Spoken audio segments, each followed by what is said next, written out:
सहस्र शरण शमनत्वगादीन प्राणां नमो भगवते पुरुषाय तुभ्यं वासुदेवं सुतं देवं कंसचाणूरमर्दनं देवकी परमानन्दनं श्रीकृष्णं वन्दे जगद्गुरुः श्रीकृष्णं वन्दे जगद्गुरुः श्रीकृष्णं वन्दे जगद्गुरुः बोले वृंदावन बिहारी लाल की परम पूज्य पंडित रविंद्र शर्मा जी, हमारे छोटे पंडित भरत शर्मा जी और ग्राम मालिक श्रीमान और श्रीमती राम लखन मिश्रा जी, सरोजनी देवी जी और उनके पुत्र नीलेश और बहू ज्योतिका मिश्रा और उनके बच्चे।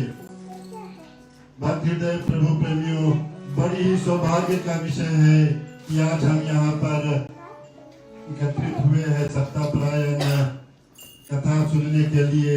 और इस निमित्त भाग्य हमारी ऐसी खुली कि पंडित जी के निमंत्रण मिली और हम सब यहाँ पर पदार्पण किए हैं।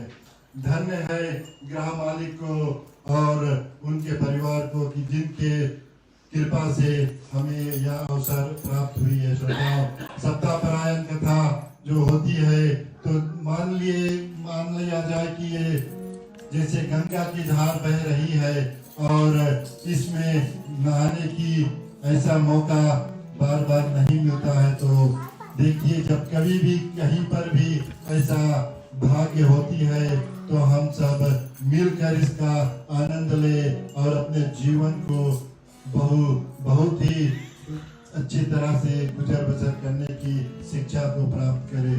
श्रोताओं, कहते हैं कि जहाँ पर भगवान का निमंत्रण होता है वहाँ पर भक्त अपने आप चले आते हैं। तो ऐसा अवसर फिर हम कहते हैं कि हमें प्राप्त हुई है और हम इस अवसर पर ग्राम मालिक और उनके परिवार को हृदय से धन्यवाद देते हैं। ये जो परिवार है ये यहाँ से नहीं बल्कि नाबुआ निकालेगो नाबुआ नसासा से हम इनको जानते हैं। और भैया जी राम लखन जी जो फिजी पास्टर में काम करते थे तब से हम उनको जानते हैं और तब से इनका भेद है। मिश्रा परिवार जो है ये बहुत ही विशाल परिवार निकालेगो नाबुआ के है और ये बहुत ही धार्मिक परिवार है, धार्मिक सज्जन है। तो भगवान से यही विनती है कि इन परिवार पर उनकी कृपा सदा सदा बरसती रहे और उनके छत्र छाया में हम सब मिलकर रहे और इस कथा की आनंद को उठाएं। चले हम पंडित जी से आग्रह करें कि आगे की कार्रवाई यहाँ से संभाले। धन्यवाद।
श्रीमद् भागवत गीता एक है श्रीमद् भागवतम।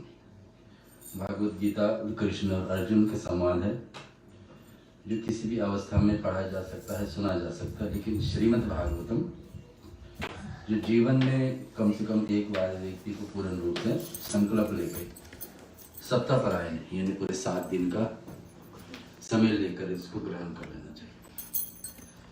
ग्रहण करने से 3 पीढ़ी को सारने का उपाय हो जाता है।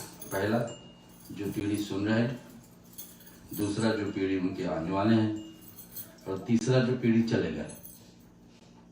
कथा में हम लोग आगे चल के सुनेंगे कैसे एक व्यक्ति यहाँ पर सुनता है कथा, लेकिन ये आगे चल के स्वर्ग लोक में बैठे अथवा पितृलोक में कोई बैठे परिवार के जन, वहां पर उस पे उनको एक पुण्य इनको प्राप्त होता है, लेकिन वही पुण्य से जाकर उनको पर असर पड़ती है और वो भी तर जाते हैं।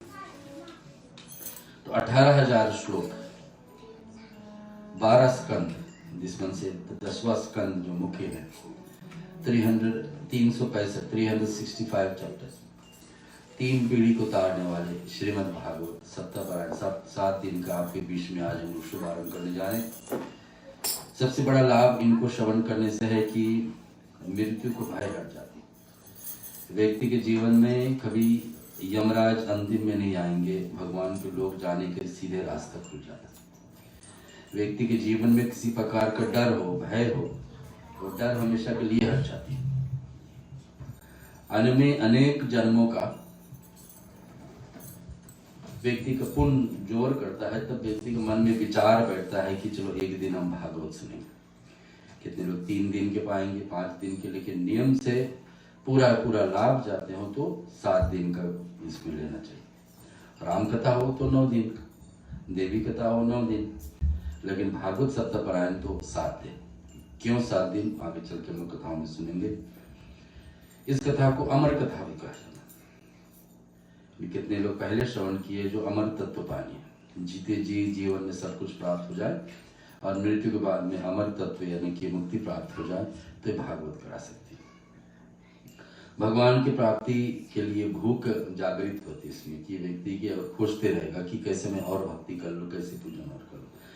है तो इसमें पूरे 24 अवतारों की कथा। भगवान विष्णु एक रूप से अवतार लिए हैं कहाँ। अगले 2 दिन में और भी हम लोग किस रूप से भगवान अवतार लेते हैं उसके विषय में श्रवण करेंगे। राम हुए, नरसिंह हुए, बराह हुए, कृष्ण भगवान का बड़े भाई बलराम हुए, नारद मुनि हुए, सबकी कथा आने वाले दिनों में सुनेंगे। मुख्य कथा इसमें तो भगवान कृष्ण की लीला ही है जो 10वां स्कंद में जुड़ी है। और पहले किसने सुनाए, किसको? भगवान विष्णु स्वयं लक्ष्मी नारायण ने ब्रह्मा जी को सुनाए। फिर सनकादि सुने नारद मुनि के संवाद में आए हैं। वेद व्यास जी भगवान गणेश जी से सुने हैं। कहाँ पर? मना नाम का एक गांव है, चाइना और इंडिया के बॉर्डर पर। बद्रीनाथ, बद्री माँ लक्ष्मी के नाम है, और भगवान नारायण वहाँ शालिग्राम के रूप में, पत्थर के रूप में निवास करते हैं। कहाँ पर?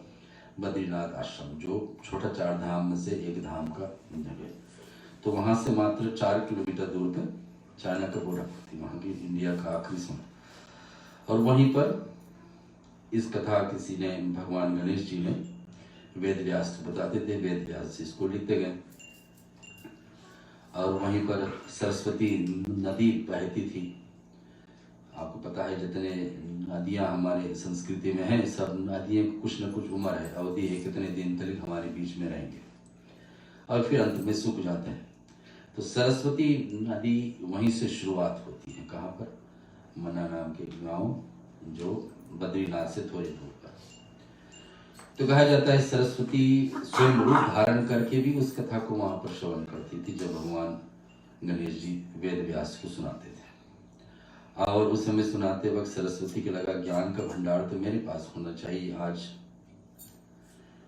इस दोनों के बीच में हो रहा गणेश जी वेद व्यास, तो थोड़ी तेजी से बहने लगी। तो श्राप दिया गया, श्राप के कारण कि तुम यहीं सून हो जाओगे, सूख जाओ। और सचमुच में सरस्वती वहां पर अपने हलकोरे से सूख जाती। फिर बाद में निवेदन किया जाता है सरस्वती नदी को। तो 3 जगह पर सरस्वती फिर से जागृत हुई, स्वयं उसी स्थान पर, बस एक कुंड की तरह है, थोड़े से जल। दूसरा जगह पर है पुष्कर में, जहाँ ब्रह्मा जी का एक ही मात्र मंदिर है इंडिया में, भारत में, ब्राह्मण में। पुष्कर में है ब्रह्म सरोवर, जो भी वहाँ भी लेक है, वहाँ पर माना जाता है सरस्वती ब्रह्मा का पुत्री है, बेटी है। और तीसरा जगह पर प्रयाग में, जहाँ कुआं की जगह पर बस मात्र है।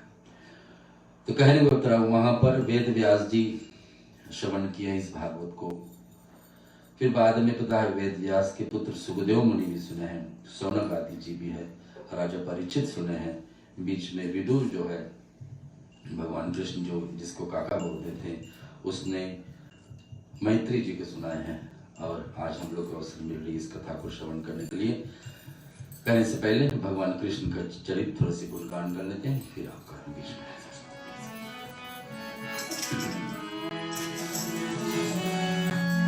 बंशी शोभित कर मधुर, नील गगन घनश्याम, अरुण अधर धनुर्विंद पर, नयन कमल अभिराम, पूर्णिंद अरविंद मुख, पीतांबर शुभ साज, जय मनमोहन मदन कवि, कृष्णचंद्र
भागवत की एक श्लोकी भागवत श्रीमद् भागवत क्यों सुनी जाए। श्री सूत जी श्रीमद् भागवत के महात्म में पहला दिन भागवत का महात्म कि किसी ने पहले सुने हैं तो उनको क्या लाभ हुई और कैसे तरनतार हुई। यम प्रविजंजनम अनुपेतमातं कृतं देव्यानो विरह कातर आजुहावहे पुत्रेति तन्मास्तं करुः विनदुस्त सर्वभूत हृदय मुनि मानन्तों से मनः। सुखदेव महाराज कह रहे कि पीछे उनके पिताजी व्यास जी महाराज भी विरह से व्याकुल होकर पुत्र पुत्र पुकारने लगे और वाट में तन में हो जाने के कारण ऋषियों से भी सुखदेव जी भी नमस्कार करते। नैमिषारण्य के क्षेत्र है, बैठे हुए महाबुद्धिमान सूजी है जो कि प्रणाम करके कथा रूपी अमृत को स्वाद को रसिका शौनक जी से बोलते हैं कि सर्व ज्ञान अंधकार शोक कोटि सूर्य प्रकाशः नैमिषे सुतः मसीनम विघ्घोम महामतिम कथा अमृतम रस स्वाद कुशल शौनके विविध। शौनक जी कहते हैं कि अज्ञान ध्यात विध्यंस कोटि सूर्य समप्रभ सूत्य अख्वाम ही कथा सारम मम कर्णम रसाय कि किसी भी रीति से ज्ञान वैराग्य की प्राप्ति होती है। तो कथा का भागवत कथा का मूल सिंह है, मूल भाग है कि भक्ति ज्ञान और वैराग्य। भक्ति हम जानते हैं भगवान की पूजा पाठ हो जाए अच्छे से, जिसका संबंध भगवान के साथ जुड़ जाती है उसको कहा जाता है भक्ति होगी। ज्ञान वैराग्य, ज्ञान हो कृष्ण गीता में कहते सबसे बड़ी वस्तु हमारे पास क्या होती, ज्ञान, तो ठीक से भक्ति होगी। वैराग्य के मतलब है त्याग, जो हम लोग को संसार में नहीं जरूरी है, ऐसे ऐसे आदतों को, ऐसे ऐसे सामान को, ऐसे ऐसे रिश्तों को धीरे धीरे त्याग करें, तो ये हो गई भक्ति ज्ञान और वैराग्य। इस रीति रिवाज पे लेकर के भारतीय से मोह परित्याग होता है। इस कलयुग में आने संसारी जीव को कुचित असुर भाव से प्राप्त हो जाता है। शौनक जी बता रहे हैं कि देखिए ये जो 18,000 वाली श्लोक है, आनंद कंद संतोष कारण मैं तुम्हें उसके वर्णन करता हूँ, आप लोग सावधान होकर के सुनिए। काल रूपी सर्प का नाश करने वाला श्रीमद् भागवत पुराण सुखदेव जी ने राजा परीक्षित से कहा कि जब समाप्त होने वाला है क्या, द्वापर है, भगवान कृष्ण का राज के समय द्वापर युग कहा जाता है, उसको समाप्ति पर, और कलयुग को शुरुआत पे। और है बीच में कौन, राजा परीक्षित है। जब सुनने को तैयार हुए, इसके अधिक मन शुद्ध करने वाला आनंददायक और कोई दूसरा उपाय नहीं कि जब जिसका भाग में लिखा गया कि 7 दिन में मृत्यु है उनका, वास्तव में 7 दिन हम सभी के पास, किसी के पास 8वां दिन। जब पता लग गया कि 7 दिन में उनका मृत्यु है तो उपाय ढूंढने लगा कि क्या मैं कर लूं जो अभी तक नहीं किए हैं। दान पुण्य खूब अच्छे से करे हैं जीवन में, और राजा परीक्षित ने बड़े बड़े तप भी किए हैं, बड़े बड़े यज्ञ भी किए हैं, क्योंकि कौरव पांडवों के कुल के मात्र एकलौते बचे थे। और श्रीमद् भागवत कथा सुनने की इच्छा प्राप्त हुई उसको कि श्रीमद् भागवत में श्रवण करूं। जैसे ही श्री सुखदेव जी व्यास आश्रम गंगा तीर पर राजा परीक्षित को और शम्मी ऋषि के पुत्र शिंगी ऋषि के श्राप से प्रसिद्ध श्राप मिल गई है राजा परीक्षित को कि 7 दिन में तुम्हारी मृत्यु है। अब ढूंढने लगे क्या मैं और करूं कि 7 दिन में मृत्यु तो है, लेकिन इस 7 दिन के अंदर जीते जी मैं भगवान के साथ में जुड़ जाए, ताकि जब मृत्यु आगे फंसे मुझे तो असर न करे, हम तैयार रहे कि हम मृत्यु के लिए तैयार हैं। तो ऐसे शम्मी ऋषि एक होते थे, उनका पुत्र शिंगी ऋषि से शाप इनके ऊपर लगी है राजा परीक्षित को, और व्यास गति लगाए हुए उसी समय पर सब देवताओं ने अमृत का कलश लेके आए कि चलो तुम्हें हम स्वर्ग लोक में निवास देंगे, भागवत कथा छोड़ दो, तुमने जितना पुण्य किया अभी तक वो पुण्य के हिसाब से मैं पुण्य से हम लोग पद्धति की पूजा पाठ है, उससे ऊर्जा है, ऊर्जा यानी एनर्जी क्रिएट होती है ना, और पूर्ण भगवान बताते कि साथ में जो नियम से हम जुड़ जाते भगवान में, तो इस कथा को सुनने के लिए हम आपको देवलोक में स्थान दे देंगे, आप कथा के विचारे में छोड़ दीजिए। देवताओं ने राजा परीक्षित से कहा कि अमृत का पान करिए और श्रीमद् भागवत कथा को छोड़ दीजिए। देवताओं ने कहा कि वैकुंठ में भगवान श्री लेके हैं, लेकिन भगवान की कथा नहीं। सुखदेव जी ने इस भागवत कथा को देवताओं को नहीं दी। सुखदेव ने कहा नहीं, बहुत जरूरी है कि हम लोग जीवन में ज्ञान को ढूंढें। हम हमेशा सोचते हैं कि भक्ति को मांगना चाहिए, तो यहाँ पर राजा परीक्षित मांग कर रहे हैं कि मुझे भगवान की भक्ति जो अभी तक हम नहीं कर पाए उसको दिलाया जाए। तो राजा परीक्षित की जिन में अब आ रहा है कि भागवत कथा सुनेंगे। देवताओं ने उसको, सुखदेव जी ने कहा भगवान की कथा देवताओं को भी नहीं दिया जा सकता, माने देवी देवताओं भी तरसते हैं कि ये भागवत कथा उनको सुनाया जाए। सुखदेव जी ने भगवान की भागवत कथा को देवताओं को नहीं दिया। ब्रह्मा जी विस्मित हुए, सत्य लोक में तुला करके बांध कर इस लोक तोले, यानी कि जितने सुख सत्य लोक देवताओं के लोक में, वो सब सुख एक तरफ रख दीजिए और भागवत पुराण कथा सुनने के पुण्य एक तरफ रख दीजिए। तो ब्रह्मा जी को बीच में कहा था, ब्रह्मा जी कहे भागवत पुराण सुनने के मिल जाए, इसको कोई अवसर मिल जाए तो कोई। ब्रह्मा जी विस्मित हुए, सत्य लोक की तुलना किए, श्रीमद् भागवत के आगे सब साधन हल्के पड़ गए। तब ब्रह्मा जी ने भूमंडल में श्रीमद् भागवत को भगवत के स्वरूप समझा कर कहा कि ये मोक्षदायक शास्त्र है। तो हमारे पास 18 पुराण, लेकिन सूर्य जी जब 17 पुराण लिखने के बाद में फिर भी उसको संतोष नहीं हुई, अपने आप से प्रशंसा नहीं हुई, जितने में लिख जा रहा हूँ एक एक देवताओं का संतुष्टि नहीं हुई, तब भागवत पुराण लिखे और बोले। और यहाँ वही सूर्य जी बता रहे हैं किसको, राजा परीक्षित को। तो ब्रह्मा जिसको पढ़ने सुनने के सुरपुरवास प्राप्त होता है, इस सप्ताह परायण करने स्वरथा मोक्षदायक हो जाती है, यानी कि व्यक्ति का रास्ता सीधे सीधे भगवान को धाम जाने के लिए अंत में खुल जाती है। यहाँ तक नहीं, जो पूर्वज हमारे चले गए उनको भी तारने का एक माध्यम है, और जो दूसरी पीढ़ी हमारे बाद में आएगी इनको भी तारने के उपाय सुनेंगे एक व्यक्ति संकल्प लेकर, लेकिन उससे पहले उससे बाद वाले जो चले गए और जो बाद में आएंगे, ये सब का भी इसमें तारने का उपाय है। यह शास्त्र सबसे प्रथम देव ऋषि नारद जी, और हम सुना चुके हैं कि ब्रह्मा जी और विष्णु के बीच में नारद मुनि भी सुने हैं, वेद व्यास जी सुने हैं, और विदुर जी, मैत्री जी को, परंतु सप्ताह परायण के विधि विधान सनत कुमार जी ने भी नारद जी से पाई है। ऐसे समय पर बद्रिकाश्रम में यह कहा कि जहाँ पर भगवान विष्णु का माता लक्ष्मी का नाम एक बद्री है, और माता लक्ष्मी शालिग्राम के रूप में बद्रिकाश्रम में निवास करते हैं।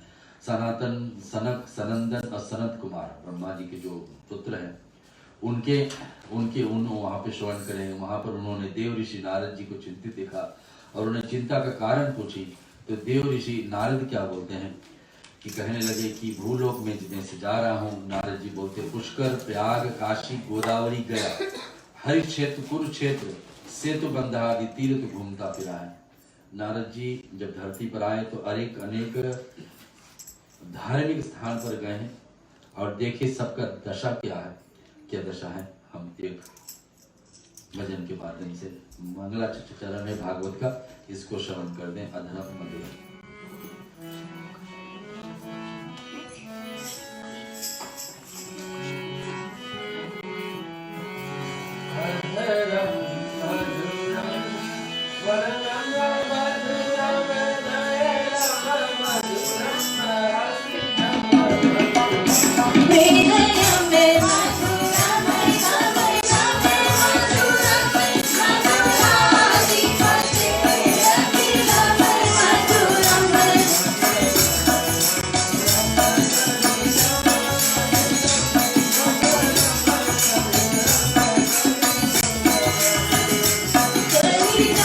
Mama.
सुने जाने हैं। अब देव ऋषि नारद भगवान विष्णु का एक अवतार और भगवान का भक्त भी, भगवान जो मूल रूप में भगवान विष्णु उनका एक भक्त भी और अवतार भी आकर के धरती पर भ्रमण करते हुए चिंतित होकर देखें बहुत सारे तीर्थ का स्थान पर गए। कहाँ गए? पुष्कर गए, जहाँ पर ब्रह्मा जी का मात्र एक मंदिर। प्रयाग गए, जहाँ पर 3 नदियों का संगम और तीर्थों का राजा माना जाता प्रयाग, वहां गए। वाराणसी गए, भगवान शिव का उत्तम लिंग का स्थान पर विश्वनाथ। गोदावरी भी गए, जहाँ से गंगा नदी का शुरुआत है। गया जी गए, जहाँ पर श्राद्ध होती है, पितरों का श्राद्ध किया जाता। हरि क्षेत्र हरिद्वार भी गए, जहाँ पर अभी कुंभ मेला लगी हुए। कुरुक्षेत्र गए, जहाँ पर महाभारत का दृष्टांत है। सेतु बंधन आदि गए, भगवान शिव जहाँ शिवलिंग जहाँ पर राम भगवान स्थापना का रामेश्वरम। ऐसे तीर्थों में सभी जगह पर गए, कुछ न कुछ दूषित पाया, मन को शांति नहीं थी। नारद मुनि संतोष करने के लिए कल्याणकारक बात देखने में आई नहीं। तीर्थों में भी देखे, लेकिन वहां भी दूषित है, जो जैसा होना चाहिए तीर्थ वैसे नहीं हो रहा। अधर्म के मित्र कलयुग ने सब संसार में ऐसा भ्रष्टाचार फैला दिया। नारद जी ने सोचा कि सत्य नहीं रह गया, तप नहीं रह गया, और सोच दया का तो बात ही दूर कि लोग सत्य पे नहीं चल रहे हैं, तप नहीं हो रहा है उनसे, और दया भी नहीं हो रही। लोग ऐसे हैं, कष्ट में फंसे हैं, एक दूसरे को दुख देने में। तो नारद मुनि एक स्त्री से भेंट हुई आकर के अंतिम में वृंदावन में, भगवान श्री कृष्ण का जन्मभूमि।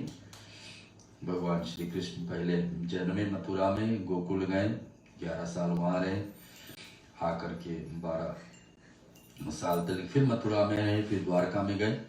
वृंदावन में पहुंचे नारद जी, तो वहां पर देखिए एक स्त्री जिनका नाम है भक्ति, चिल्ला चिल्ला करके रो रही है। उन्होंने दोनों धैर्य देती हैं, या देखकर वह उस स्त्री के पास गया, रो रो करके सभी लोग उसको समझा रहे हैं कि ऐसा दुख मत लीजिए। स्त्री ने मुझे देख करके बोलती है, नारद मुनि बोलते हैं कि आपको दर्शन मात्र से ही संसार के जीवों को निसंदेह पाप दूर हो जाती। नारद जी आपका दर्शन मेरा हो गया। कौन कह रही? भक्ति देवी, कि मेरे निसंदेह बिना डाउट का मेरे पाप दूर हो जाते हैं, और बोलो कई पूर्व जन्म का पुण्य है कि आज आपका दर्शन हो। और पूरे संसार में मेरा नाम विख्यात है। ये दोनों ज्ञान और वैराग्य के मेरा 2 पुत्र थे। तो बता दें, दोनों, मैं अभी युवा अवस्था में बैठी हूँ, लेकिन मेरे देखते देखते मेरे पुत्र दोनों बूढ़े हो गए, वृद्ध हो गए, और ऐसा भी नहीं, अब मरण अवस्था में हो गए, एकदम शरीर छोड़ने वाले। कौन? उनका नाम है ज्ञान और वैराग्य। कौन बोल रही है? भक्ति देवी बोल रही। किससे बोल रही है? नारद मुनि से। और मेरे 2 पुत्र और जो स्त्रियां हमारे पास बैठी हैं, वो गंगा सरस्वती आदि नदियां हैं। स्त्री के रूप में हमारी सेवा कर रही हैं। भक्ति बोली कि हम तीनों एक साथ रहते हैं। एक ऐसी विपरीत है कि माता युवा है, जवानी है, और पुत्र वृद्ध हो गए, और ऐसा शरीर रोग हो गई कि शरीर एकदम छोड़ने वाले। नारद जी आप कोई उपाय करिए। देव ऋषि नारद बोले कि हे देवी, तुम अपने मन में दुख मत करो, उपाय ढूंढेंगे, परमेश्वर तेरा कल्याण करेंगे।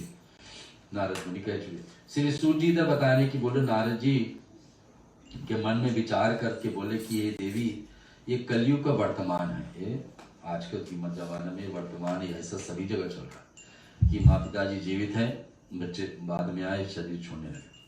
इसलिए सदाचार, योग मार्ग, सत्य, तप और लुप्त हो रहा। सदाचार यानी कि सत्य पर चलने वाला व्यक्ति, योग, विद्या, ज्ञान, यज्ञ, ये सब धीरे धीरे लुप्त हो रहा है, और उल्टे विचारों पे लोग हैं।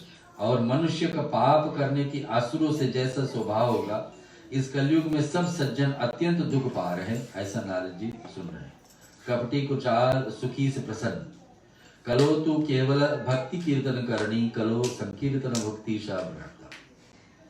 जो ज्ञानी पुरुष धैर्य धारण करते हुए सत्य, तप, दया, कीर्तन, यज्ञ, दान, त्रिपतन करते हैं, वे ही धीरे धीरे कम होने जा रहे हैं। देव ऋषि नारद बोले कि सुनिए, देवी वृंदावन में मैंने आने से अब तुमको फिर युवा का और तरुण हो गए।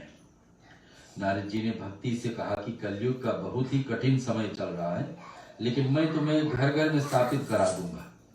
नारद मुनि कह रहे हैं कि भक्ति देवी आपको मैं हर एक घर में स्थापित करा दूंगा। कैसे सुनिए, और जो जो चाहे तुम्हारी कृपा से भक्ति और मुक्ति का पाकर ज्ञान और वैराग्य रूप प्राप्त कर लेना। देखिए पहले भगवान की भक्ति करना है तो दोनों चीजें साथ जुड़ी है। ज्ञान प्राप्त करना है पहले, और साथ साथ में वैराग्य। वैराग्य मतलब कुछ न कुछ त्याग करते रहना। ऐसा कहकर देव ऋषि नारद जी दोनों ज्ञान और वैराग्य को जगाने लगे। बेटे के रूप में दोनों पढ़े, और भक्ति देवी ऐसे मांग किया, और नारद मुनि ने आश्वासन दे दिया कि हाँ सचमुच में आपके बेटे को मैं जीवित कर दूंगा। जब वे नहीं उठे तो नारद जी बड़े ही जोर उच्च स्वर से पुकारे, बोले कि हे ज्ञान शीघ्र ही जागो, अरे वैराग्य शीघ्र ही जागो, उठ जाओ। दोनों ने अपने नेत्र आंख तो खोले। देव ऋषि नारद जी ने वेद वेदांत से शब्द से बार भागवत गीता का पाठ किया, जो 700 श्लोक में है। 18 अध्याय में 700 श्लोक में भागवत गीता है, उसका पाठ नारद जी ने उन दोनों बेटों के लिए किया, उनको सुनाया। तब वे बलपूर्वक बड़ी कठिनाई से उठे। गीता का पुण्य से वो उठे तो कुछ क्षण बाद फिर से दोनों सो गए। तब नारद जी ने श्री गोविंद भगवान की चरण बिंद का ध्यान लगाया और आकाशवाणी हुई। नारद मुनि के पास तो ऐसा भाग है उनका कि कोई भी देवताओं को लोग कभी भी जा सकते हैं। श्री भागवत पुराण कहते हैं कि नारद मुनि एक ऐसे ऋषि हुए, और सूर्य भगवान जो आज का देवता है रविवार का सूर्य भगवान, इनका पास ऐसा भाग है कि हर दिन प्रतिदिन सारे देवताओं को लोग जाने का, मात्र एक देवता है जिसका हर दिन हम लोग दर्शन करते हैं, तो सूर्य नारायण। और उनका भाग यह है कि हर एक दिन हर एक देवताओं का धाम पे जाने का आवश्यकता पड़ती है। इधर सूर्य नारायण, इधर देव ऋषि नारद, इनके लिए सत्कर्म करा कर की जगह जगाइए।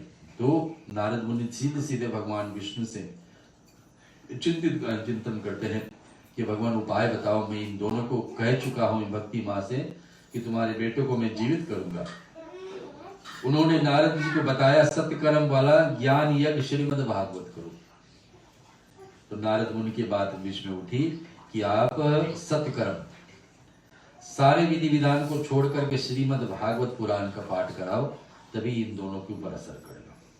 जिसे सुखदेव महात्मा जी ने गाया है, श्री भागवत सुनने की भक्ति ज्ञान वैराग्य को बल बढ़ेगा और दोनों को कष्ट क्षण मात्र में ही नष्ट हो जाए, और दोनों का कष्ट ऐसे ही नष्ट हो जाएगा। सूर्य जी कहने लगे नारद जी की अनुरोध पर संत कुमार ने सप्ताह सुनाने की विधि पूर्वक प्रयत्न किया। तो संत कुमार ने ऐसा प्रयत्न, जब सभा में लाखों ऋषिवर मुनीश्वर आकर बैठेंगे, उसी समय भक्ति भी अपने दोनों पुत्रों को संग लेकर सभा में आकर बैठ गई। और नारद मुनि के कहने पर संत कुमार जी भागवत कथा सुनाने, कथा सुनते ही दोनों फिर तरुण अवस्था में हो गए।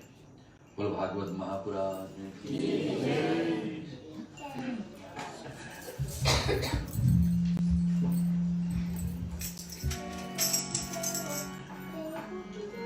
मुरली वाले निघेर लई, अकेले पनिया गई।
की जय।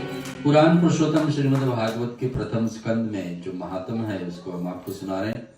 इसको नारद मुनि ने इस प्रकार से भक्ति के दो पुत्र ज्ञान वैराग्य को सुनाए, जो शरीर छोड़ने ही छीन होने ही वाले थे और फिर जाग उठे, अपने अवस्था मर फिर जीवित हो गए। और वही भक्ति का मार्ग खोल देते हैं कि भक्ति व्यक्ति को करना है तो ज्ञान और वैराग्य के जीवन में हासिल करो। फिर आता है एक कथा आत्मदेव का। तुंगभद्र नदी के किनारे एक सर्वोत्तम नगर था। तुंगभद्र नाम के नगर में आत्मदेव और उनकी पत्नी धुंधली रहते थे। ब्राह्मण तो बड़ा पवित्र था, उसके कोई संतान नहीं थे, उसे संतान भी अभिलाषा थी। ब्राह्मण का इच्छा था कि उसको संतान प्राप्त हो, लेकिन आत्मदेव का उनके पत्नी धुंधली से संतान नहीं हो रही थी। एक बार एक ब्राह्मण गए थे वन में, महापुरुष को देखे, तेजस्वी ज्ञानी महापुरुष थे। ब्राह्मण ने अपने व्यथा उनको बताई और उन्हें संतान की अभिलाषा की महापुरुषों की इस ब्राह्मण को के चेहरे की रेखा की ओर देखे पढ़ा कि इनके भाग में तो संतान है ही नहीं, कि आत्मदेव का भाग में संतान है ही नहीं। अब जिसका भाग हमारे बनती है हमारे पूर्व का कर्म से, पहले जैसे कर्म किए उसके हिसाब से भाग बन जाती। जो अभी कर रहे हैं तो भविष्य बन रहा है। तो आत्मदेव का भाग में कोई संतान है नहीं, लेकिन ये ऋषि के सामने आकर खड़ा होकर आत्मदेव कह रहा है कि मैं अपने आत्महत्या कर लूंगा अगर मुझे संतान ना मिले। मुझे संतान की इच्छा है ताकि मेरी अंत में क्रिया विधि हो सके। महापुरुष ने उस ब्राह्मण को चेहरे को रेखा को पढ़ा और अब ध्यान में आ गई कि इनके तो भाग में है नहीं। आत्मदेव ने सोचा कि जो हमारे 7 जन्मों का भविष्य बता सकता है, यहाँ तो लेकिन इसको बता दिए कि अभी नहीं, तुम्हारे अगले भी 6 जन्म में भी तुम्हारे संतान का भाग नहीं। आत्मदेव ने सोचा जो ये 7 भविष्य बता सकता है 7 जन्म के, तो जरूर आशीर्वाद तो ऐसा दे सकता है कि संतान मुझे हो जाए। और जिद करके अगर आप मेरी इस अभिलाषा को दूर नहीं करोगे तो मैं आपके सामने ही आत्महत्या कर लूंगा। तो ये भी हम लोग को बात है कि कुछ हम लोग कहीं पर देखते हैं बुरे कर्म हो रहा है तो उसको रोकना चाहिए। बुरे कर्म नहीं रोक पा रहे तो वहां से उठ करके चले जाना चाहिए। और ये ऋषि के सामने आत्मदेव कह रहे कि आपके सामने ही मैं हत्या कर लूंगा और ये मेरा दुख है। जिम कर उन्हें अगर आप मेरी इस अभिलाषा को, तब तात्विक अर्थ भी समझिए। तुंगभद्र नगर में तुंग यानी शिखर, भद्र में यानी कल्याण या सर्वश्रेष्ठ कर्म करने वाली भी भूमि है। ये महानोदेव मनुष्य योनि में जीवन में इस समझदारी की शक्ति केवल मनुष्य को प्राप्त हुआ, अन्य योनि में नहीं। आत्मदेव को इसको अभिलाषा दिलाने के लिए, इच्छा पूर्ण करने के लिए वहां पर 18 पुराणों का भी पूर्ण जोड़ा जाए। जानने वाले एक आत्मदेव नामक ब्राह्मण सत्य कर्मों को परित्यजता है। जो व्यक्ति सब ग्रंथों को पढ़ चुके हैं उनका भी ये बात में नहीं समझ में आ रही कि अब मेरा अपने आप से हत्या कर लूंगा, क्योंकि बस एक दुख लेकर के संतान नहीं हो रहा। उनकी स्त्री नाम धुंधली है और महासुंदरी है, अब लेकिन क्रूर बहने वाली है। प्रेम पूर्वक दोनों रहते थे। अर्थ धन काम होते हुए भी उनका ग्रह सुखकारी नहीं हो पाई। उन्होंने संतान उत्पन्न करने वाले अनेक उपाय कर चुके थे, लेकिन भाग में था ही नहीं। दोनों ने गौदान भी किए, ब्राह्मणों को भूमि दान किए, स्वर्ण दान किए, देकर धर्म करना आरंभ कर दिए। एक दिन वन में एक सन्यासी इस प्रकार से ब्राह्मण का वो अपने वृतांत संतान के लिए समझाए तो हे ब्राह्मण, तू पुत्र आदि आशा छोड़ करके संन्यास धारण कर। बता रहे तुम पुत्र की इच्छा कर छोड़ दो, तुम अपने सन्यासी यानी कि भक्ति करते करते जाओगे तो अंत में भगवान मिलेंगे ही, संतान का क्या बात। लेकिन उस ब्राह्मण की अत्यंत आग्रह देकर तपस्वी सन्यासी ने एक उसको फल दे दिया कि चलो तुम्हारे भाग से नहीं लेकिन अपने भाग से निकाल करके मैं आपको पुण्य दे रहा हूं। एक फल दे दिया कि ये फल लेके जाओ, ये फल लेके जाइए और ये फल अपने पत्नी धुंधकारी को खिला देना। और कहा कि ये फल अपनी स्त्री को खिला देना, परमेश्वर चाहेंगे तो तेरा एक पुत्र होगा। आत्मदेव ब्राह्मण ने उस फल को लाकर अपने भार्या को दिया। अवृद्ध विधि से विधान बताया और कहा कि इसको खाने से तेरे को महा तेजस्वी पुत्र प्राप्त होगा। ये संत का आशीर्वाद है। अब धुंधली ने, जिसका नाम ही दुविधा बुद्धि, और जहां पर शास्त्र की बात आवे नहीं, वो अस्वीकार नहीं किया कि कहाँ अभी तक संतान हुई नहीं, एक संत को कहने से कहाँ हो सकता है, एक फल को खाने से कहाँ हो सकता है। तर्क करके नरक भरे श्रद्धा करे तो स्वर्ग, ये बता जिनके मन में तरंगों से बुद्धि न चाहती है वो धुंधली है ना? और मन आगे दौड़ता है तो हमारी पतन है। मन इच्छाएं पूर्ण करने के लिए अपनी शक्ति भक्ति बताते कि इसमें मन को बहुत सुनेंगे तो दिन पतन होगा। तो एक समय के बाद में कि धुंधली ने फल लेकर अपने सहेली को पास दे दी कि देखिए इसको आप खा लीजिए, ये संतान के चक्कर में हम कहाँ फंसेंगे, और इस फल को खाने से मैं गर्भिणी हो जाऊंगी, पेट बढ़ जाएगा, शरीर निर्बल हो जाएगी, और इस फल को तो मैं नहीं खाऊं। और ब्राह्मण ने पूछने पर मैं झूठ कह दूंगी कि सचमुच में हमने फल खा लिया और एक गर्भवती हो गई। तो धुंधली से कहने पर जैसे पुत्र होगा वो पुत्र मैं लाकर तुझको दे दूंगा। तो भाग था एक संतान, एक मैं आकर बच्चे हुए दूध पिला दो करूंगी या बात तो पता किसी को ना चलेगा। धुंधली ने जो यह फल परीक्षा से लिए थे ये गाय को खिला दे दो, क्योंकि उनको पति जो फल लाए थे ये फल गाय को खिला दो। अब साधु का आशीर्वाद है तो हल्का तो नहीं जाएगा। जीवन में ये दो चीजें हमेशा हम लोग के जीवन में चलती रहती है, आशीर्वाद और श्राप। आशीर्वाद हम लोग के जीवन में उस समय काम करती है जब कोई काम नहीं बनते बनते बन जाती है, तो समझना कहीं ना कहीं का आशीर्वाद हम लोग के जीवन में आके काम करते हैं। और श्राप कोई काम बनते बनते नहीं बनी तो समझना कहीं ना कहीं का श्राप हमारे ऊपर आज असर कर दी। तो ये आशीर्वाद के रूप में इस संत ने इसको फल दिए हैं आत्मदेव को खिलाने के लिए अपने पत्नी धुंधली को, लेकिन धुंधली ने सोचा कि ये फल मैं अपने गाय को खिला देता हूं। और अपने सहेली से कहती है कि तुम भी एक संतान जो हो जाए तुम्हारे पास वो संतान लाकर मुझे देना, और मैं यहाँ पर नाटक करती रहूं कि सचमुच में मैं गर्भ से हूँ, संतान मेरा ही है, और ये गाय को खिला देती। इस बीच धुंधली ने अपने शरीर को कपड़े आदि से ढककर गर्भवती स्वरूप दिखाई दी। कुछ समय के बाद जब ब्राह्मणी ने के बहन ने बालक का उत्पन्न हुआ था, उसी का बहन ने पति को एकांतर में आकर के छिप करके बालक को धुंधली को दे दिया। धुंधली अपने पति से कहला भेजा को महाराज इस समय सुख पूर्वक संतान पैदा हुआ है। ब्राह्मण बहुत प्रसन्न हुआ, बहुत लोग भी उसको देखने आए। सब लोग बोले देखो आत्मदेव भाग कैसा उदय होता है। किसी ने भी रहस्य नहीं जाना कि मेरा भाग में नहीं था, अभी नहीं, और अगले 6 जन्म और 7 जन्म तक मेरे भाग में नहीं था, फिर भी एक साधु का दिया हुआ आशीर्वाद मेरे के जीवन में संतान आ गई।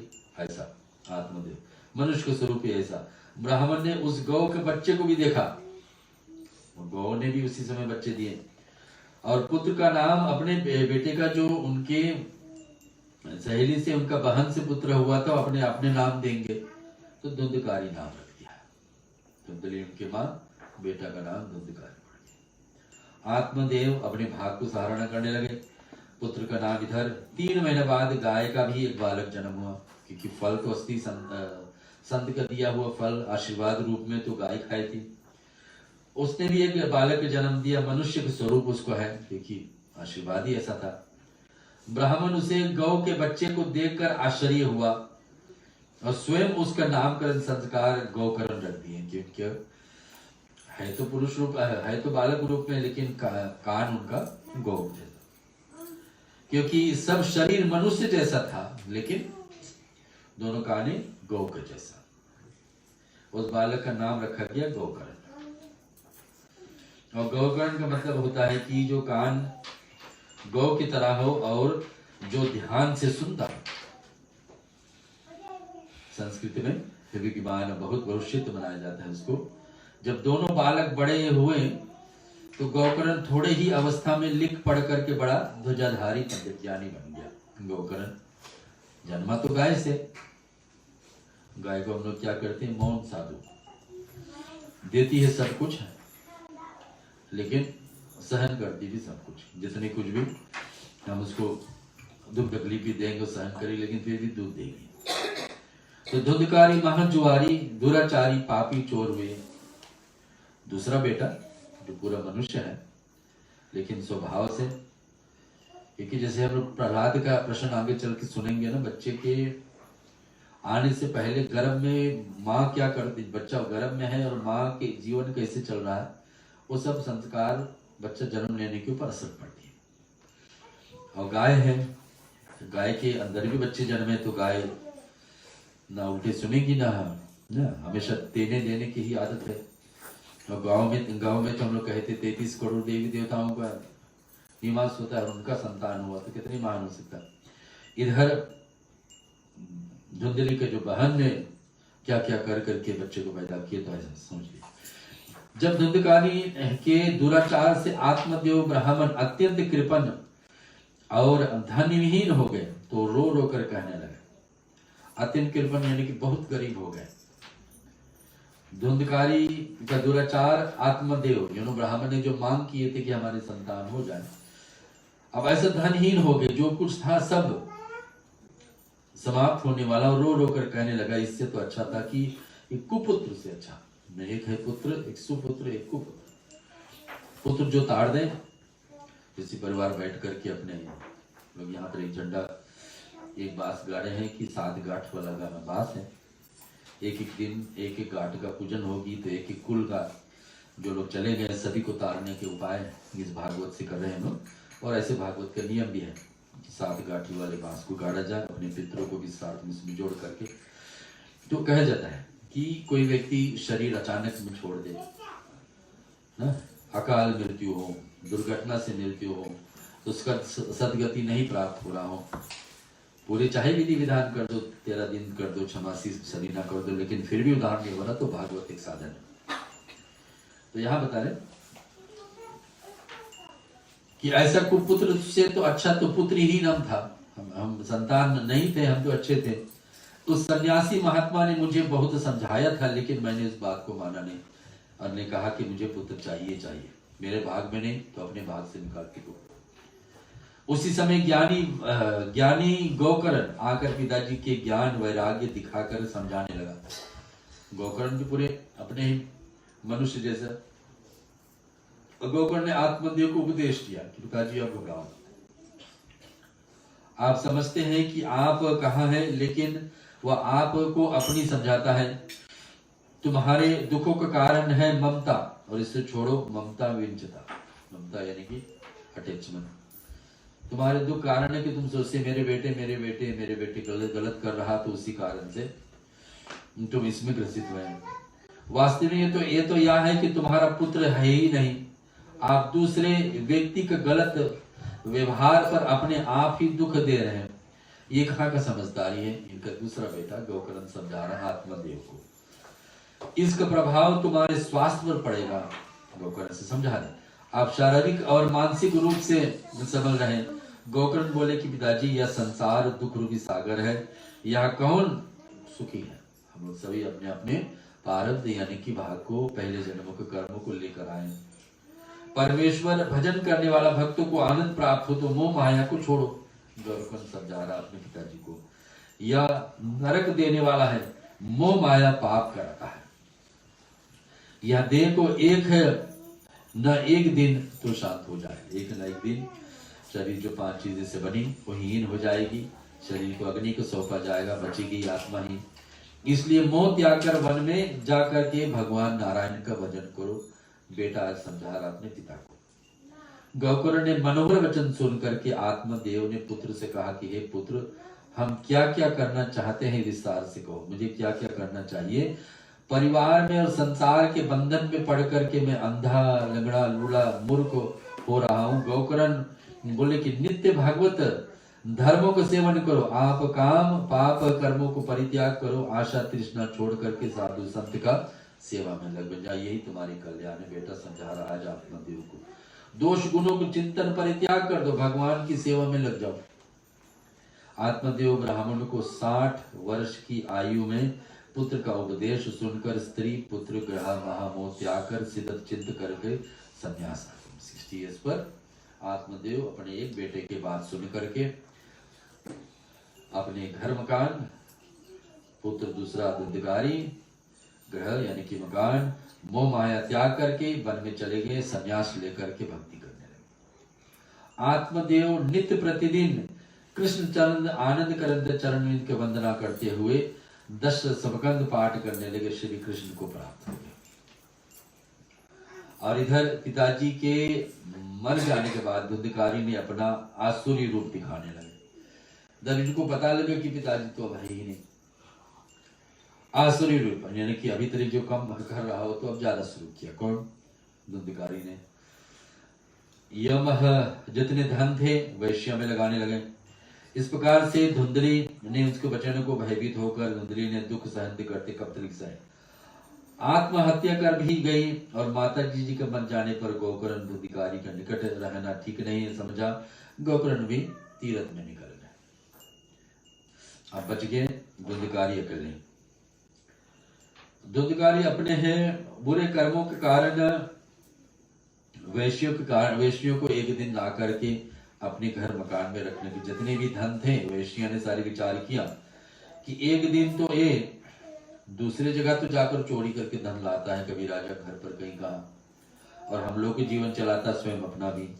एक दिन ऐसा होगा कि ये भी मारे जाए, ये भी पकड़े जाएंगे, हम लोग भी पकड़े जाएंगे, क्यों ना इन्हीं को भी हम मार दिए जाए। सब मिलकर के विचार लगते हैं। तो यहाँ जब वह नहीं मरा तो फिर उन्होंने अहंकार से सुख मुख बना, जिन्होंने रात में सोए हुए धुंधकारी को रस्सी से बांधकर उसी घर में फांसी से लटका दिया। इसका धुंधकारी को जो वैश्य लगाया। जब वह नहीं मरा तो उन्होंने अंगार से उनका मुख जला, मैंने आग जलाकर उनके मुख में डाले। अग्नि से अकुला करके धुंधकारी मर जाते हैं। तात्विक की दृष्टि से भोग संभोग विशेष है। श्री गानिका संगर में उनकी या गति होए, तासे कबो ना भूलकर इनसे रमिय गोए। धुंधकारी ने अपने कुकर्मों से एक विकट गंभीर और बड़ा प्रेत बन गया। प्रेत यानी हवा के रूप में होकर की आत्मा भटकते रहता है। उन्होंने बोलते हैं भूत प्रेत। 10 दिन तक कोई शरीर छोड़ता है तो 10 दिन तक आत्मा का डर होता है कि किसी लोग जब तक उसको एक नया शरीर नहीं मिल जाती तब तक आत्मा घूमते रहते उस जगह पर जहां पर रहते थे ज्यादा। तो इसी कारण से लेकिन इनका तो ऐसा मृत्यु हुआ कि अकाल मृत्यु। और प्राण और अच्छा दोनों हमारे जीवन चलाते थे। प्राण प्रेम जी से इच्छा जीवन के प्रति मनुष्य योनि में हमें करना क्या है, प्राण में रहते हुए इच्छाएं मुक्ति के प्रेच। ब्राह्मण क्यों बोलते थे प्रेत मोक्ष पद भवा, क्योंकि बच्चे इच्छाओं को पूर्ण करने के लिए आना पड़ता था, फिर से प्राण जरूरत होती है। और उदाहरण में क्या होता है हम सुनेंगे। कृष्णचंद्र भगवान की प्रेम से बोलिए वेद व्यास जी महाराज की। कृष्ण जिनका नाम है, कृष्ण जिनका नाम है, गोकुल जिनका धाम, ऐसे श्री भगवान को बारंबार प्रणाम है।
आत्मदेव तो भगवान की भक्ति करने के लिए वन में निकल गए। सूचना आई कुछ दिन बाद कि पिताजी ने शरीर छोड़े हैं। माता जी धुंधली से बची है। धुंधकारी ने उनको परेशान किया, जितने भी धन दौलत से सब छीन करके। धुंधली ने सोचा कि पति ही वन में चले गए, अब बेटा एक है गौकरण, वो भी वन में, और बचा है ये धुंधकारी, ये मुझको हमेशा ग्रसित करते रहता है। धुंधली ने भी कुआं में कूद कर अपना शरीर छोड़े। अंत में धुंधकारी का बारी आए तो वैश्य के द्वारा अग्निमुख में डाला गया और वो भी शरीर त्याग से आत्महत्या की। अब ये महाप्रेत बन गया और इधर उधर भटक गया। इतने घोर पाप किए थे तो कहां जाएगा। और इधर गौकरण वन में थे, गया जी गए कि अपने पिताजी के लिए, गया जी ऐसा एक स्थान है बिहार में, स्टेट है, जहां माता सीता ने राजा दशरथ के लिए श्राद्ध किए थे, आज भी है। और किसी को अपने परिवार पूर्वजों के लिए पिंडदान आदि करना है जो पहले चले गए, तो वहां पे जाकर कर सकते हैं। एक नहीं, दो नहीं, 7 पीढ़ी पितरों को नाम लेकर के, अथवा जो रिश्ता है इसी प्रकार से नाम लेकर के वहां पर तर्पण करते। तो उसी स्थान पर आज भी है। और वहां पर गया जी में जाकर के गोकर्ण ने सुना कि धुंधकारी शरीर छोड़ गए हैं, और गया जी में तीर्थों में श्राद्ध जाकर किए। तीर्थों में भ्रमण करता हुआ जब गोकर्ण ने अपने घर रात्रि में पहुंचा तो उसे किसी ने पहचाना नहीं, क्योंकि सब ऐसे ही लोग रहने लगे थे। धुंधकारी ने गोकर्ण को सोया हुआ देखकर, ये प्रेत के योनि में चले गए थे, भयानक रूप दिखाने लगे। कभी एक बड़े हाथी का रूप दिखाने लगे, कभी भैंसे का रूप, कभी अग्नि का रूप, कभी पुरुष का, कभी भूत प्रेत का रूप धारण करके अपने भाई गोकर्ण को दिखाने लगे। गोकर्ण तो धर्मात्मा थे, उन्होंने प्रेत से कहा कि कुछ डरने वाले क्यों इस दुर्साध के पहुंचा है, क्या तू भूत प्रेत पिशाच राक्षस हो गया है क्या? गोकर्ण पूछते हैं। सूर्य जी बोलते हैं, ऋषियों ने जब इस प्रकार से गोकर्ण से पूछा तो प्रेत कुछ स्वर में से रोने लगा और बोलने लगा, समर्थ है कि मैं केवल संकेत ही इशारा कर सकता हूँ। जब मंत्र पढ़ करके गोकर्ण ने उसके ऊपर जल छीटा तो प्रेत रहित हुआ कहने लगा। जैसे आपको तुलसीदास जी का कथा पता होगा, रामायण लिखने वाले हमारे तुलसीदास जी एक ही स्थान पर जल डालते थे इस वृक्ष पे। उसी वृक्ष से कोई प्रेत जाग करके बताते कैसे हनुमान जी मिलेंगे, कैसे आप राम मिलेंगे, कैसे शिव जी के दर्शन होंगे, कैसे आप रामायण लिख पाओगे।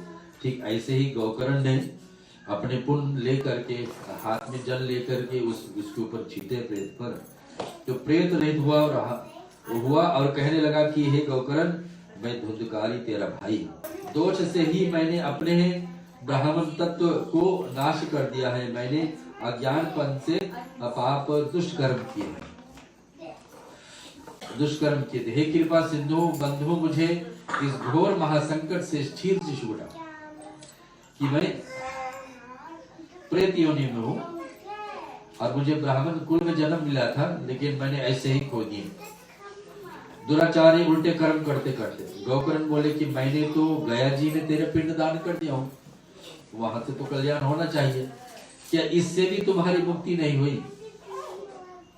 तो धुंधकारी बोले कि एक गया जी तो क्या आ गया, 100 गया जी में पिंड दान कर दो भी मेरी पाप नष्ट है। इतने सारे पाप किया हूं मैंने, 100 बार तुम जाकर गया जी में कर डालो, फिर भी मैंने तृप्ति नहीं। गोकर्ण के रात भर सो न सका और सुबह गोकर्ण ने आना सुन करके गांव वाले ने उनसे मिलने आए। गोकर्ण ने धुंधकारी प्रेत को बात आए हुए पंडितों से कही कि धुंधकारी आए थे और ऐसे अभी भी भटक रहे हैं। पंडितों ने के वचन सुनकर गोकर्ण को सूर्य भगवान के प्रेत मोक्ष का उपाय पूछा।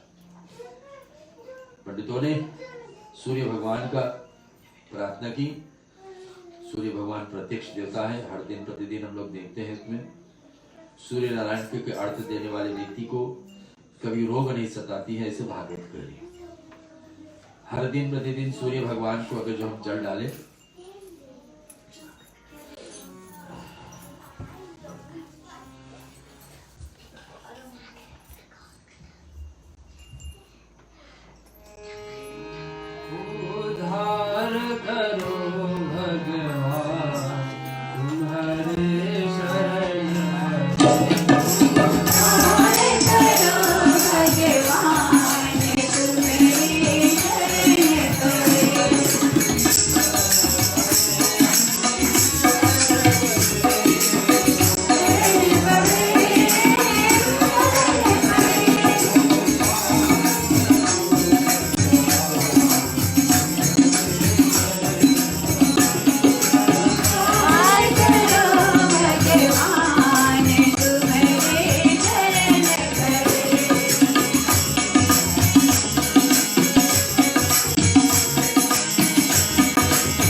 सेवकों ने मिलकर के सूर्य भगवान को प्रार्थना की कि भगवान उद्धार करो। उपाय तो कि इसी आंगन से धुंधकारी नाम का मेरा भाई प्रेत योनि में चला गया।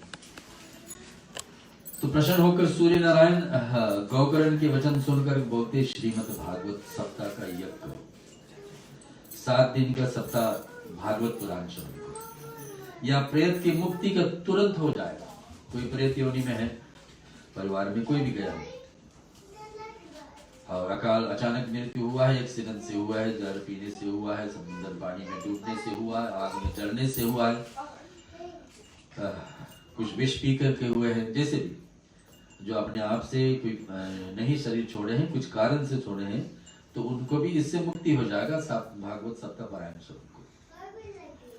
तो श्रीमद् भागवत सप्ताह पारायण यज्ञ प्रेत मुक्ति को तुरंत हो जाएगा, मुक्ति तुरंत हो जाएगी। गोकर्ण ने जब सप्ताह का निश्चय किया तो सप्ताह पारायण सुनने के लिए देश देश से, ग्राम ग्राम से मनुष्य दूर दूर से आए।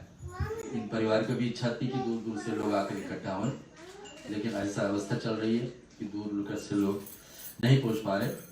और यहाँ पर इनके गोकर्ण ने दूर दूर से लोगों को बुलाया। जब गोकर्ण कथा कहने लगे तो धुंधकारी भी आया, तो हवा के रूप में है धुंधकारी, लेकिन उसको केवल गोकर्ण ही देख सकते थे और धुंधकारी सिर्फ अपने भाई को देख सकते थे और किसी को नहीं। धुंधकारी इधर उधर देखने लगे तो एक 7 गांठ का बांस गाड़ा गया था। इस कारण हम लोग हनुमान जी झंडा बांस में गाड़ते हैं कि उसमें भूत प्रेत दूर रहते हैं। बांस में अपने पितरों का भी निवास माना जाता है। इस कारण कुछ अगरबत्ती हम लोग के बीच में आती है जिसमें बांस इस्तेमाल किया जाता है। तो बोला जाता है उस अगरबत्ती को, भारत में इंडिया से बनी हुई अगरबत्तियां तो ठीक है, वहाँ पे कानून है कि अगरबत्ती में बांस का डंडा नहीं डाले, क्योंकि बांस को जलाने से भी पितृ दोष पैदा है ना, धूप जलाने का नियम है। यहाँ बता रहे कि बांस में जाकर धुंधकारी ने सोचा कहाँ में निवास करो, तो पितरों का निवास तो बांस में है। तो गोकर्ण ने कथा कहने लगे इधर, उसी से धुंधकारी ने इधर देखने उसको कहीं जगह नहीं, तो 7 गांठ का बांस था, उसमें जाकर पहला गांठ पर बैठा। उसी के मूल के छिद्र में होकर धुंधकारी उसी में प्रवेश किए और आसन लगाकर बैठ गए। गोकर्ण ने मुख्य ब्राह्मण श्रोता को संकल्प देकर कहा कि कथा प्रारंभ करो। जैसे श्रीमद् भागवत का प्रथम स्कंद, जैसे उन्होंने कहा कि इसमें 12 स्कंद है और 10वां स्कंद जो मुख्य भाग है, कथा प्रेम पूर्वक गोकर्ण ने सुनाई। वैसे ही धुंधकारी के पास में एक गांठ फूटी, बड़ा घोर शब्द हुआ, लोग विस्मित हुए। इस प्रकार से 7 दिन तक एक एक गांठ को टूटते गई। कहने करते हुआ कि बस गोकर्ण ने सिर्फ धुंधकारी को नहीं, लेकिन और पूर्वज जितने चले गए थे सभी को धीरे धीरे ताड़ दिए, कोई भी हो पितृलोक में पहुंचे। तो भागवती कहती है ये 7 पीढ़ी को हम ताड़ते हैं, लेकिन वास्तव में ये 7 चीज हम लोग के जीवन से भी दूर जाए, इस भावना से भागवत श्रवण करें। पहला क्या है? काम। अब काम का मतलब होता है कि इच्छाएं, जो जितने संसार में इच्छाएं रखते कि ये हो जाए वो हो जाए। इच्छाएं तो हम लोग को अच्छा है कि इच्छाएं रखना, शुभ वस्तुओं के लिए इच्छाएं रखना, भगवान भागवत भक्ति के लिए इच्छाएं रखना अच्छा है। लेकिन संसारिक इच्छाएं तो भगवान अपने आप से पूरा करेंगे। जब तुम्हारी भक्ति या भगवान ने और तुमने कर्म किया है तो भगवान अपनी इच्छाएं आपको पूरा करेंगे। तो इच्छाएं को धीरे धीरे कम करो, पहला चीज है। तो 7 चीजें जीवन में परेशानी लाती हैं, दुख लाती है, कलेश लाती है और चीजें को छोड़ने योग है। तो कहते पहला है कि काम, दूसरा है क्रोध यानी कि गुस्सा, ये तो सबको पता है क्या है। तीसरा है लोभ, लालचपना। नवदा भक्ति में भगवान कहते कि यथा जितना मिल जाए यथा जो भाग में था वो मिल गया, बस उसी में रहे, संतुष्ट रहे। जो नहीं भाग में उसके लिए लालच क्यों करना। चौथा है मोह। मोह के मतलब अटैचमेंट, कि वो हमारा है तो हम उसको दुख गड़बड़ भी करेंगे, फिर भी हम जैसे गोकर्ण के साथ में उनका दुख भी करें। माँ ने आत्मदेव ने मोह में फंसे रहेंगे, फिर संतान ने गलती करता फिर भी करने तो ऐसे ऐसा। तो मोह। 5वां है ईगो, मद, जो है ना हम लोग को हो जाता है कि हम किए ऐसा ऐसा जो भी। और फिर 6ठा है मत्सर। मत्सर कहते हैं जेलसी को। और सातवां है अविज्ञा, यानी कि इग्नोरेंस। ज्ञान नहीं है, अविज्ञा, विद्या नहीं है, लेकिन फिर भी सोचने की हमारे पास ज्ञान है, जो हम कर रहे हैं ठीक ही कर रहे हैं। तो ज्ञान पा लेना, उसके हिसाब से जीवन जीना ही भक्ति का मार्ग होती है।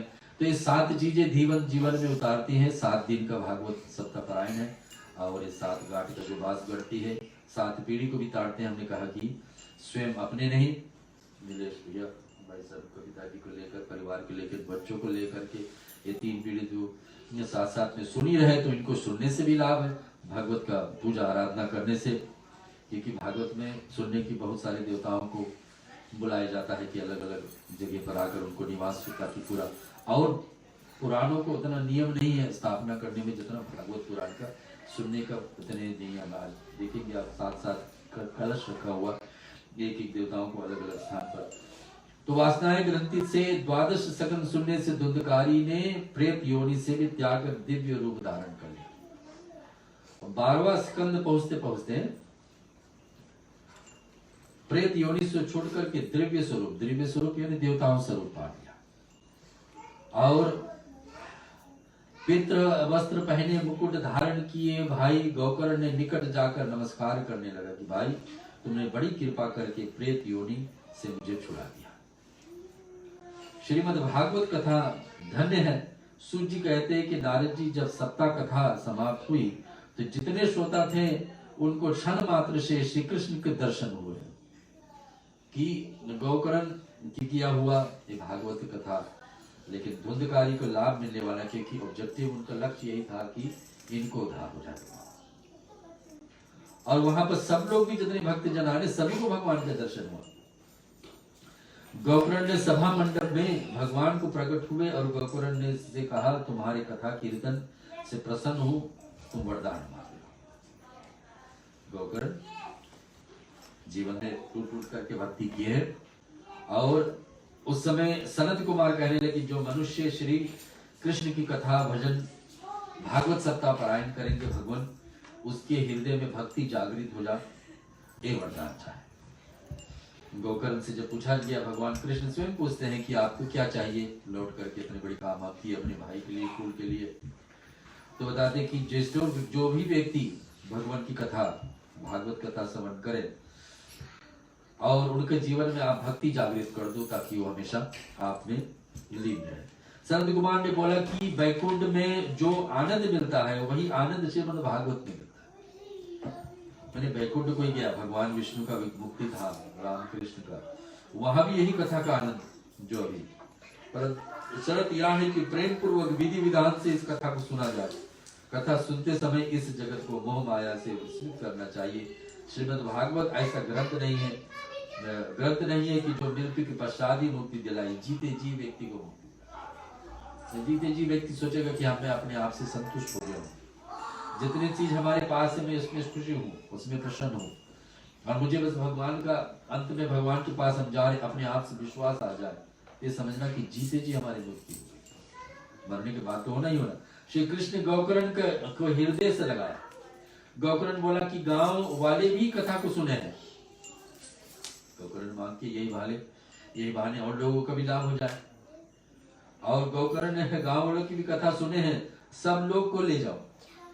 प्रसाद बोले कि नहीं, सुनो सुना तो है लेकिन केवल धुंधकारी ने सुना है, मनन से भी, इसलिए आज तो केवल धुंधकारी का भाग है। कहने का मतलब है प्रेत योनि में था, एकांत में अकेले बैठ करके, ना इधर उधर देखने को उसको कोई अवसर क्योंकि है नहीं, उस प्रेत योनि में था, उसके ही किसी को देख नहीं पा रहा। और एकांत के मतलब कि पूरे 7 दिन उनके ना कुछ खाने को मिला, ना पानी पीने को मिला। ऐसे ही सुखदेव मुनि राजा परीक्षित भी जब सुनाएंगे उनका नियम हम सुनेंगे। तो गांव वाले को उद्धार करने के लिए श्रावण मास में दूसरी बार गौकर्ण ने भागवत किया। अपने भाई को तो भेज दिया धुंधकारी को, लेकिन अब गांव वाले भागवत सुने, इनका उद्धार नहीं हुआ, इनका भी कोई उपाय किया जाए।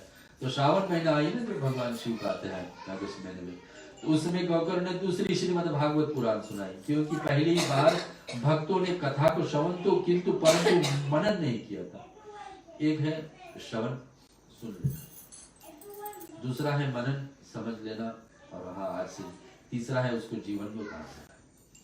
किसी चीज हम सुने उसको समझे, दूसरा बात है, तीसरा है उसको जीवन में उतारना। उसको प्रैक्टिस करने लगे कि क्या बोले हुए, तो हम अभी करने लगे। तो 3 चीजें, तो यहाँ हमने पहले सभी लोग सुने तो थे पहला भागवत भी, लेकिन मनन नहीं किए थे। इस गोकर्ण ही मनन किए थे, तो गोकर्ण के भाई धुंधकारी नहीं मनन किए, तो उनका उद्धार हो गया। और उस ग्राम में श्वान से लेकर चंडाल आदि गोकर्ण ने कृपा से विमान से सीधे हुए श्री कृष्ण चंद्र सहित गोलोक को चले गए। यानी कि जब दूसरी बार भागवत हुई तो उस समय श्वान यानी कुत्ते लोग भी आनंद में जो थे से लेकर के चंडाल आदि यानी कि और भी जीव जंतु जो काटने दौड़ते हैं उनको भी उद्धार हुई और कृष्णचंद्र के दर्शन हुई और गोलोक भगवान श्री कृष्ण के धाम को गए। देव ऋषि नारद कहते हैं कि उसी समय महारानी भक्ति अपने दोनों पुत्र ज्ञान और वैराग्य को के साथ आई, आनंदित हुई और ज्ञान वैराग्य के साथ नृत्य करने लगी। अब भक्ति देवी भी इतना खुशी हो जाती है, इस प्रकार से प्रभाव से मूर्छित और क्षीण ज्ञान और फिर ज्ञान और वैराग्य दोनों पुष्ट हो गए और जागृत। गोकर्ण की सभा में मंडप में भगवान प्रकट हुए और कहा कि हम तुम से प्रसन्न है तो वरदान मांगो। दूसरी भागवत की कथा, तो गोकर्ण दूसरी बात की। सनत कुमार कहते हैं कि जो मनुष्य श्री कृष्ण का इस भागवत कथा को श्रवण करते सत्यपरायण के रूप से, उनके जीवन में आप हमेशा निवास करो, उनके अपने अंत में अपने धाम पे ले लो, यही वरदान मांगे। बोलो कृष्णचंद्र भगवान। एक छोटे भजन, फिर थोड़े से कथा और फिर मेरे बाके बिहार के कटीरे कजरा रे, मेरे बाके बिहार के कटीरे कजरा रे, मेरे बाके बिहार के कटीरे कजरा रे, मेरे बाके बिहार के कटीरे कजरा रे,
का 7वां अध्याय में हम चल रहे हैं। भागवत भगवान की चतुर्दश अवतारों की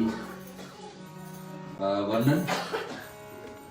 मैंने कहा कि भागवत श्रीमद् भागवत में मुख्य पाठ तो श्री कृष्ण का चरित है, लेकिन और भी भगवान विष्णु का जो 23 और अवतार है उसके विषय में भी वर्णन। आज उनको नाम को हम दर्शन कर लेते हैं, श्रवण कर लेते हैं। भगवान विष्णु का पहला रूप है आदि पुरुष। आदि मतलब परम पुरुष सबसे बड़े। दूसरे फिर जो सनत, सनातन, सनक, सनंद जो ब्रह्मा के हम लोग मानते जोड़ते हैं, वो दूसरे जगह पर। तीसरा है वराह, जो भगवान ने सूअर का रूप धारण करके धरती को पुनः स्थापित किए थे। फिर आया चौथा अवतार में नारद मुनि का, पांचवा में नर नारायण भगवान सत्यनारायण की हम लोग पूजा करते हैं। छठा पे कपिल मुनि हुए, भगवान विष्णु का अवतार। सातवां पे दत्तात्रेय हैं। दत्तात्रेय भी साधारण मनुष्य जीवन जीते थे, लेकिन 24 गुरु बनाए हैं अपने जीवन में, एक एक वस्तुओं को देख करके, कभी उसको चर्चा करेंगे। आठवां है यज्ञ अवतार। नौवां में ऋषभ नाम के अवतार। 10वां में पृथु नाम के अवतार। मछली का रूप में मत्स्य अवतार 11वां नाम पे है। कुर्मा यानी कि डेटल का रूप में धारण अवतार लिए भगवान 12वां जगह पे। धनवंतरी यानी कि जब समुद्र मंथन हुई थी और उस मन से विष निकले थे और साथ साथ में अमृत निकले थे, धनवंतरी के रूप में अवतार लिए थे भगवान। उसी बीच में 14 अवतार में मोहिनी रूप में है।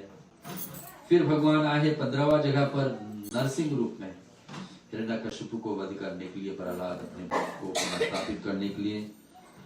16वां रूप में हवग्रीव यानी कि आधा घोड़े को रूप धारण करके भगवान आए हैं। 17वां रूप में वामन भगवान बटुकनाथ। 52 यानी कि 52 उंगली की ऊंचाई पे ही भगवान विष्णु अवतार लेकर के राजा बलि जो संकल्प लिए थे कि हमने 100 यज्ञ करेंगे, तो 99 यज्ञ पे जा करके देवताओं ने सोचे यज्ञ हो जाएगा तो इंद्र का आसन पा लेंगे। तो राजा बलि को यज्ञ रोकने के लिए भगवान वामन रूप अवतार लेकर के आके उसके 3 पग भूमि मांगे थे। आपको पता होगा 3 पग भूमि मांगते मांगते राजा बलि के ऊपर भी कोई अधिकार मांग लेते हैं। फिर आए परशुराम 18वां जगह पर। फिर वेद व्यास जी को भी माना जाता है 19वां जगह पर। और इधर 20वां जगह पर अपना मर्यादा पुरुषोत्तम भगवान राम है। 21वां जगह पर बलराम है, भगवान कृष्ण का बड़े भाई। और 22वां जगह पर भगवान श्री कृष्ण आए हैं। और 23वां जगह पर जो वर्तमान में चल रही है बुद्ध अवतार, बुद्ध अवतार अभी चल रही है, बुद्ध भगवान का अंश। और आखिरी में आएगी कलयुग समाप्त होने होते भगवान घोड़े पर रूप धारण करके उत्तर प्रदेश में किसी गांव में जन्मेंगे जिसका नाम भगवान कल की अवतार मानेंगे। बोलो लक्ष्मी नारायण भगवान की जय। अब आता है राजा परीक्षित की कथा। हम संक्षिप्त में थोड़े दिन सुन लेते हैं, फिर आरती चलेंगे। राजा परीक्षित, ये भागवत कथा ऐसा है कि जहां से शुरू होगी वहीं आके अंत होगी। शुरुआत होती है कि राजा परीक्षित से। राजा परीक्षित भगवान श्री कृष्ण के जो कौरव और पांडव का युद्ध के बाद में जब समाप्त हो गई युद्ध, आपको पता है कि उसी समय भगवान श्री कृष्ण पांडव के तरफ थे। कौरव को पूरे 100 भाई लोग मारे गए और अंतिम में शरीर छोड़ रहे थे कौन? तो दुर्योधन। और दुर्योधन के पास अश्वत्थामा गए। अश्वत्थामा उनको बतलाए कि अगर मुझे आप युवराज बनाए होते तो आज ऐसा दशा नहीं होती कि आप पूरे 100 भाई मारे जाते।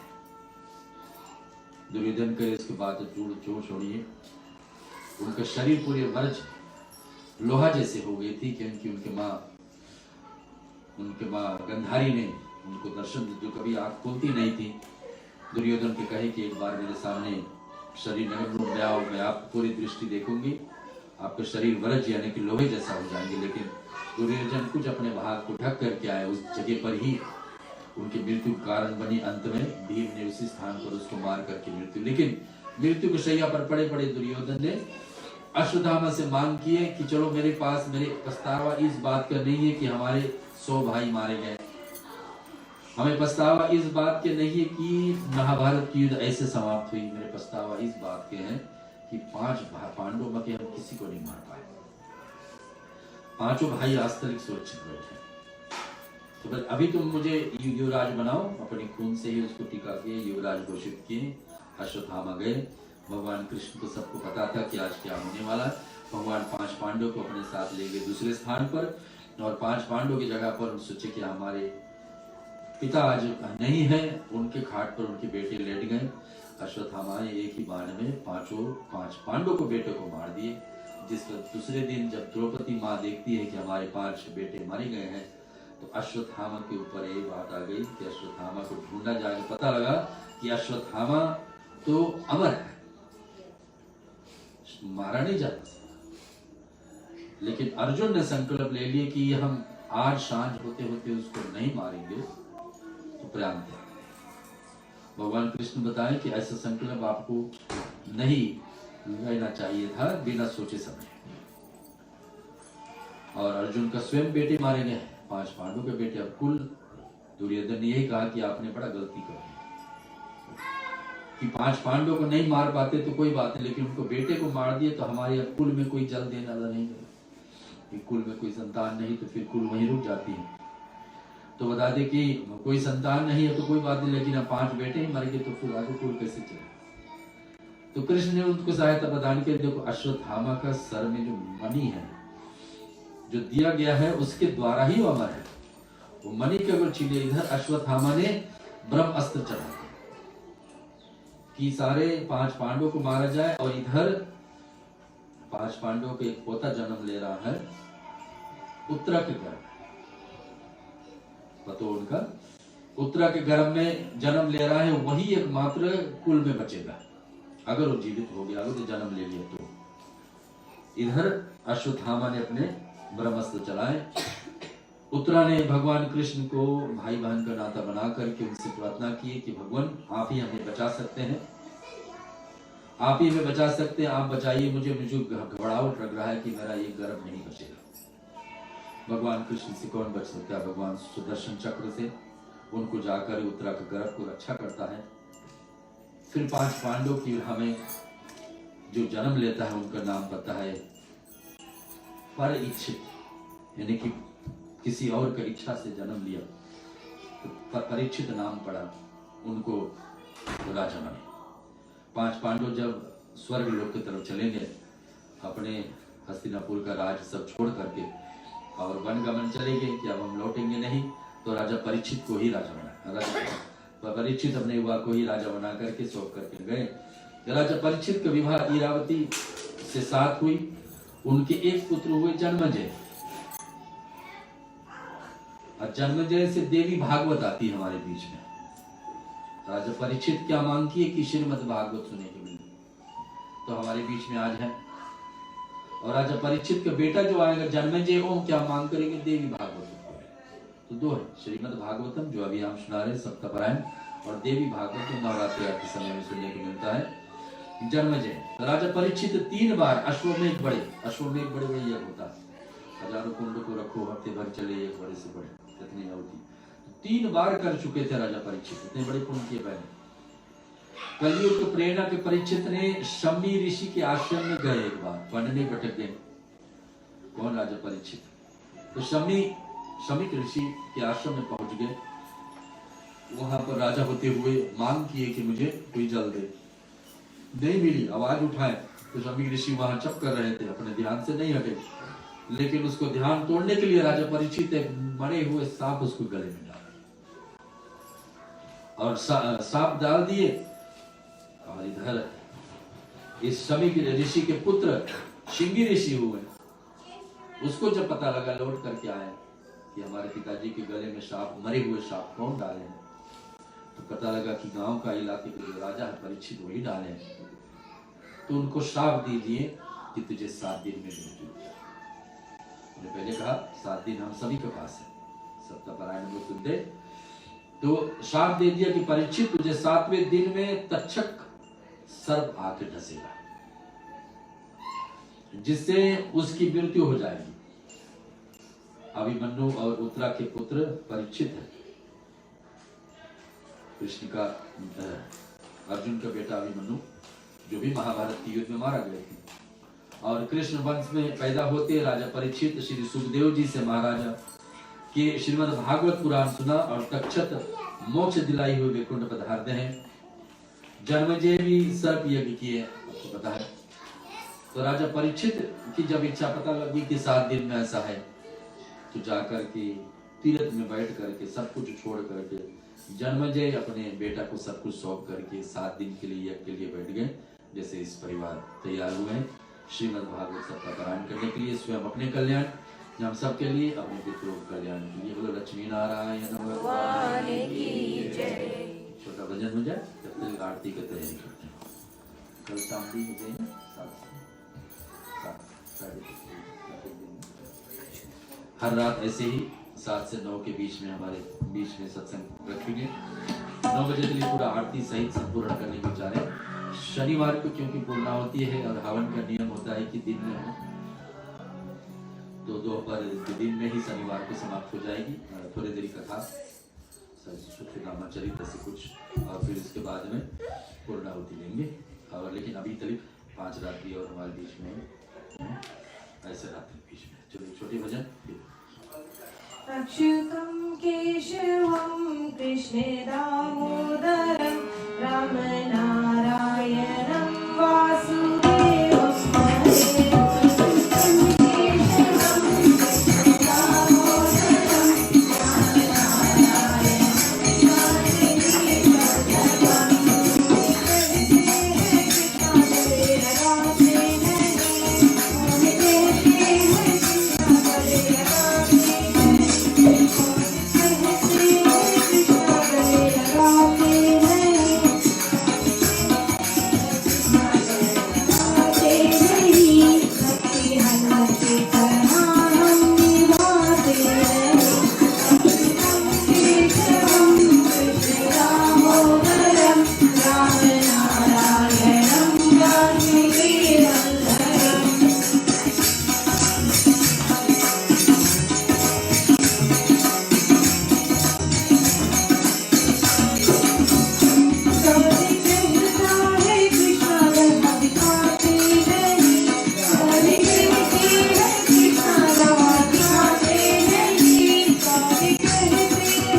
आरती के लिए सभी लोग खड़े हो जाए बारी बारी से। यहाँ पर मंच में इन परिवार ने ऐसे साधन बनाए कि पूरे आप परिक्रमा ले सकते हैं। आरती उतार करके मंच के परिक्रमा लेकर के अपने स्थान।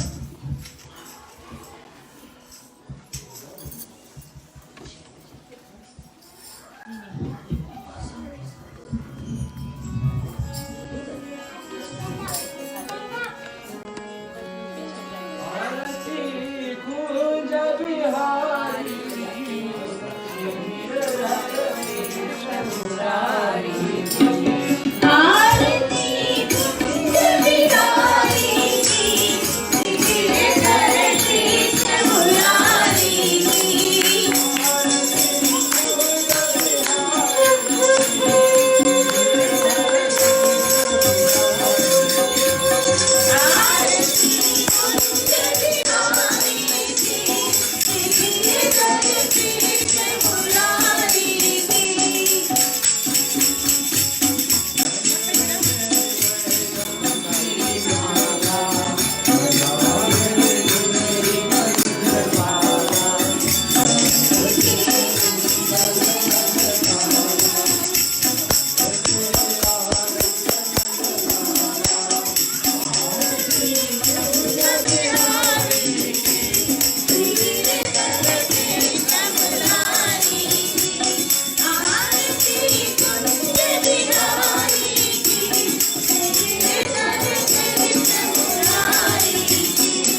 Thank you.